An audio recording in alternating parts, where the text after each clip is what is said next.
রাজধানীর উত্তরায় বিমান বাহিনীর একটি প্রশিক্ষণ বিমান বিধ্বস্ত হয়েছে।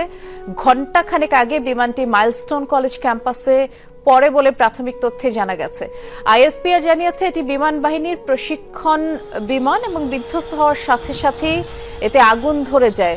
আশপাশের এলাকার মানুষ ছুটে যায়। বিমানটিতে স্কোয়াড্রন লিডার তৌকির ছিলেন বলে প্রাথমিকভাবে জানা গেছে। আর কেউ ছিলেন কিনা তা এখনো স্পষ্ট নয়। বিমানটি যেখানে বিধ্বস্ত হয়েছে সেখানে কয়েকজন বেসামরিক ব্যক্তিও আহত হবার খবর আমরা পেয়েছি। কয়েকজনকে উদ্ধার করে হাসপাতালে নিতেও দেখা গেছে, তবে এ ঘটনায় কেউ নিহত হয়েছেন কিনা তা এখনো জানা যায়নি।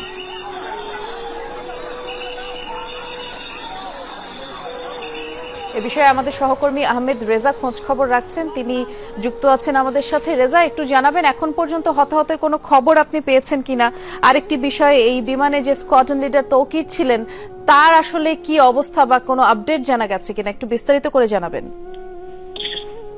বৃষ্টি, যেটি হয়েছে যে এই প্রশিক্ষণ বিমানটি স্কোয়াড্রন লিডার তৌকিরের আওতাধীন ছিল এবং তিনি যখন দুপুরের মধ্যাংশে অর্থাৎ দিনের মধ্যভাগে যখন এটি নিয়ে তিনি ফ্লাই করছিলেন, তার পরবর্তীতে আপনি জানেন যে উত্তরায় অবস্থিত মাইলস্টোন স্কুল অ্যান্ড কলেজে সেটি আসলে ভূপাতিত হয়।